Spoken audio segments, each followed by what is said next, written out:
He would discover in his worship of Shiva that his own penis, his Shiva lingam, was Shiva. So he would take flowers from the offerings and offer it to his genitals and sit and contemplate how Shiva resides there. This is the priest in the temple. Imagine you had a priest in the church doing that.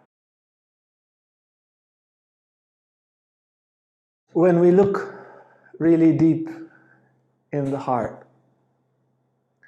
there is a wish, very deep wish, that somebody will carry our souls back home. There is a certain feeling of exile, a wish to be saved, a wish to be carried back into peace, back into purity, back into love. It is like we live a life that is not exactly our own, that is not exactly how we want it, and there is a wish to return. The life story of Ramakrishna, his teachings and his living presence are, in my opinion, and more than my opinion, in my experience, are such a cradle to deliver the soul back home, back to its origin. We will touch today like this. We will touch shortly the life of Ramakrishna as a disciple, just very shortly and essentially, and then the main part of the lecture was Ramakrishna as a master for his disciples and the teachings that he lives or that he gives to the world. Ramakrishna practiced intensely spirituality from a very young age as a priest in the Kali temple, and he basically mastered several spiritual traditions, which is quite extraordinary in human history. We have the examples of Shankaracharya, we have the examples of Kabir that mastered both Islam and Hinduism. We have the examples of Guru Nanak. We have a few examples in history of certain masters that mastered a few traditions. Ramakrishna, in a few short years, mastered Tantra. He had a female master that taught him. He mastered the Kundalini practices through very agonizing, very, very intense period. He mastered Advaita Vedanta, or the path of non-duality, and as a result of that, for 6 months he was basically almost dead physically. He said flies would enter through my nose and come out of my mouth. There was almost nobody home for 6 months. After that, he attained the same state of enlightenment through Islam, through a Sufi guru, Govinda Roy, and through one of his disciples, actually, that knew Christianity, taught him Christianity, and he attained enlightenment through Christ. He would follow each one of these paths to such intensity. When he was a Muslim, he couldn't see the Indian goddess. And when he was a Christian, he was a full-on, there's nothing, I only live for Jesus. And when he adored the Divine Mother in Tantra, there was only Mother. And when there was the formless God, he let go of all forms and all thoughts, and he entered enlightenment through all these traditions. Nevertheless, I mean, he done all these practices until his late 30s. Nevertheless, besides from a group of a few people, among them one rich disciple that took care of him, he was a complete nobody. A total anonymous, crazy priest that feeds the cat with the offering of the Divine Mother, and nobody really knew him. There wasn't, even he was such a spiritual giant. At a certain point, Ramakrishna realized that it's time for him to become a master. And in his very Ramakrishna style, which is a very Tantric style, basically after finishing all these traditions, he remained a Tantric and a Bhakti. He was adoring the Divine Mother. After going through all sorts of things, he returned to adore the Divine Mother, and as such, when you adore the feminine, you live life to its intensity. As a devotee, he was the child and she was the mother. That was the role that he was mainly playing. So with such intensity, he said, I would climb to the roof of my house and cry to my mother, where are my disciples? I need to teach. Where are my children? Where are they? And he would cry and cry and cry until they started appearing. When the disciples started arriving, the structure of the meetings would be extremely spontaneous. They would come with questions, they would speak, they would sometimes have a musician singing some kirtan, and as you can see in the picture there, he would sing kirtan, and after repeating the name of Kali, the name of Krishna, the name of Shiva, sometimes the name of Christ, he would enter samadhi, as he is in the picture there. He would enter divine ecstasy. His eyes would roll, his body would become completely stiff, he would lose completely consciousness of the outer world. Very often he would place his foot on one of his disciples, on the face, on the chest, on the hips. Sometimes he would sit on a chair and somebody would say Krishna, or how I love Krishna, and then he would think Krishna. And he would stand up suddenly and enter samadhi. And often he would fall, and his disciples knew, so they would rise and hold him, as you see the disciple there. And once he even broke his arm from entering these states of samadhi. Kundalini would rise, as he explains in one of his talks. Kundalini would rise very quickly, and as such, he would stand up and enter such states of samadhi. So he cries for his disciples, and basically what happens, you can see in the picture there, his disciples, that's his dead body. In the picture, that's the funeral before he was burned. The person that we can say discovered Ramakrishna is Keshub Sen, or Keshub Chandra Sen. Keshub Sen was the head of a reformed spiritual and social movement in India. He was literally saintly. He was a great, like literally a very great man, also from Bengal, from Calcutta, where Ramakrishna was. He created a movement for women's education, for cutting aside the caste system, and they had a religious belief. He adopted also Christianity, and he was trying to bring peace between the English and the Indian and create a new modern Indian, which was still very loyal to many of the spiritual values. And they were adoring a formless God with attributes, which somehow looked more intellectual, and like this they could meet their British conquerors more on eye level, because the Hindu scriptures are extremely rational, extremely well structured, and they were trying to meet them like that and not look like some kind of superstitious, I don't know what, heathens, but rather as very elevated religious believers. So Keshub Sen heard about Ramakrishna, and you know, when two masters meet, there's like, oh, why don't you become my disciple? And the other master saying, oh, but why don't you become my disciple?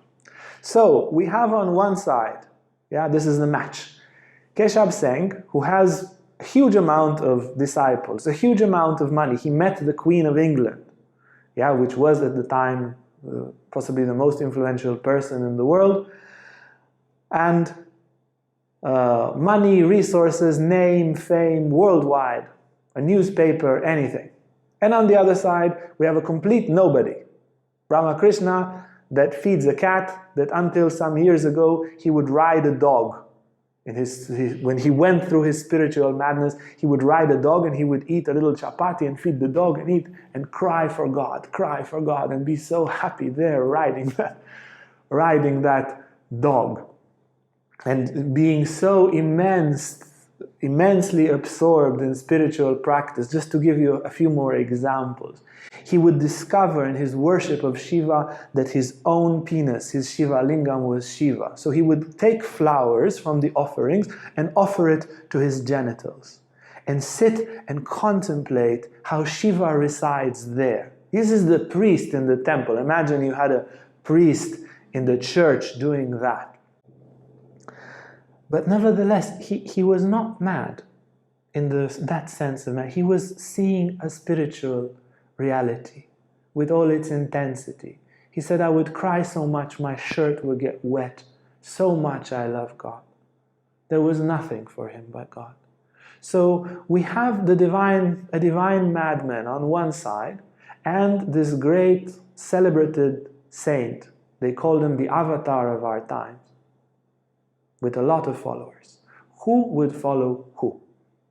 So Keshub sends some spies to check Ramakrishna how he lives, and the spies, they try to convince him, why don't you follow Keshub? You are a good man. If you follow him, it will be good. Let's revive India and so forth. But Ramakrishna, like Ramakrishna, he says, look, this is what I believe in. This is how I live. This is who I am. And these followers, they came to Keshub and said, this man is an incarnation of perfection. The amount of love that resides there, there is no selfishness. There is only humility and devotion. We lived with him a few days. He's impeccable. There isn't a moment where he's not with God. So Keshub went and met him, and after a few meetings became a disciple. And then he rearranged the entire structure of the organization because Ramakrishna explained to him. And this is where we begin to touch a little bit of Ramakrishna's teachings.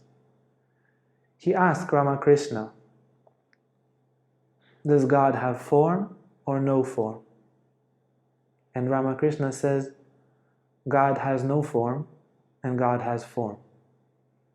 In the same way that the ocean can have an iceberg and no iceberg.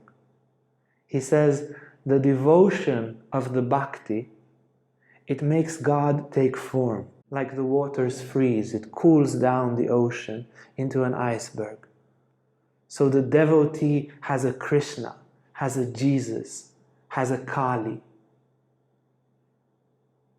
has a form, something there, a Shiva, that he can conceive, that he can love. And it's real, it's still the ocean, but it says taken form. But then the warm discernment of the jnani, of the one who sees beyond form, be it a Buddhist, be it of the Advaita Vedanta, he makes those icebergs melt. And all he sees is a formless ocean. And this is God, and this is God. God has form, and God is beyond form. And God is beyond this very game of definition. And Keshub Sen says, yes, I understand. So the disciples of Keshub Sen begin to appear and to follow Ramakrishna. Before his disciples would come, sometimes years before his disciples would come, Ramakrishna would see them in visions. He would have visions of his disciples. For example, Keshub, before he saw him, years before he came, he saw a peacock, which was Keshub, with a red ruby, which is a symbol of rajas, of activity, which had a lot of following, and the peacock looked at Ramakrishna and told his disciples, listen to him. And later he met him and somehow knew the whole process. We will hear as we go along more visions that he had for his disciples. The teachings that Ramakrishna brings, and this is for me, this is why we do this lecture. Yeah? For me and for anyone who tries, his teachings are really simple and accessible. If you want a boat to take you home, and I can tell you without a doubt, you can, and you deserve to go back home, this is a very functioning, easy to operate, well-equipped boat. He says, to reach back home, to reach enlightenment, whether you are Buddhist or Christian or Muslim or Tantric or Vedantic, is very simple. You love God. Be it God with form, be it the ultimate nature of reality, Dharma, whatever. Love your God. And love with such intensity that it will propel you closer and closer. In your prayers, he says praying for health, praying for money, praying for this and that is completely secondary. Pray for more love. Pray to love your divine ideal. Pray to love God more. That's one side of the teaching. Very simple, very efficient. And the other side is detach from the world. Pray that every day your attachment to the world will decrease. Renounce inwardly the world. Do your duties. Take care of the people you love. Take care of your work. Do your life purpose. But inwardly, renounce the emotional gain. Renounce name and fame. Renounce animalistic sexuality. Renounce money. Renounce whatever people think of you. Renounce whatever superficial emotional needs you have about people. Renounce, renounce, renounce, renounce. Yeah, tagi, tagi, tagi, which makes Gita, Gita, Gita. Renounce inwardly. And what will happen is that you will love God more than you love the world. That's when the magic happens. We are not home because we don't want it strong enough. Yeah, it's like this, the guru puts the disciple under water, takes him out, and asks him, what did you want? I wanted air. Well, if you want God with the intensity that you want air, you will attain God. We are not there because we don't want it intensely enough.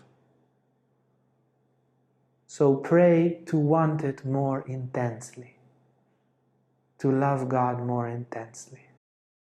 You see, if now we want the world and emotionally we need money, name and fame, we need our mother to validate us and the people from high school and the people from work, and we need sexual validation, and we need to feel that we're doing I don't know what, and we need this kind of pleasures, this kind of comforts, and this takes 80-90% of all our wishes, and then we have a little bit of aspiration there. 10% we want God.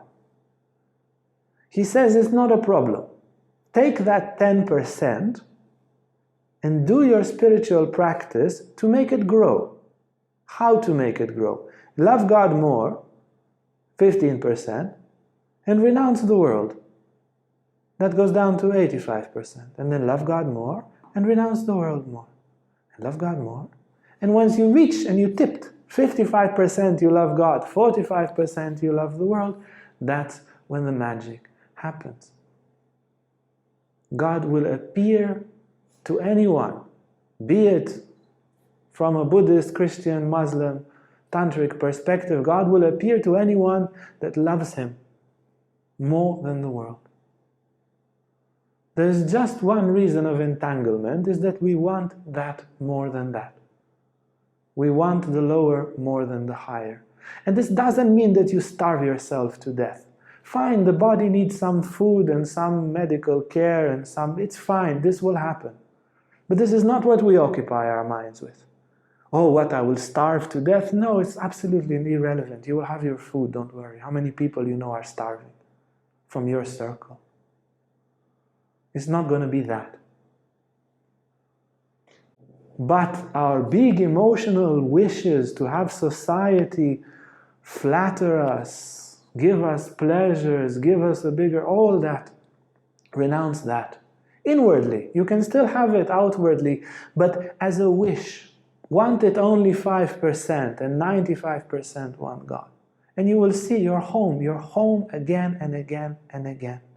He says, until when are all the spiritual practices, the rituals, the arti, the puja, until when they are necessary? You need to do all these practices and to do hatha yoga and to do this until you start crying for God, until the word God makes your hair stand on it.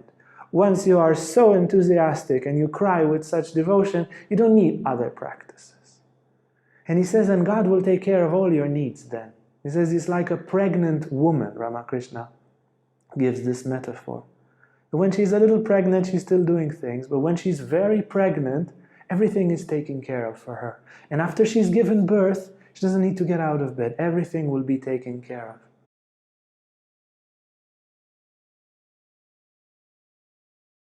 Hey guys, if you like this video, make sure to like and subscribe to our YouTube channel for more content on spirituality, Tantra and more.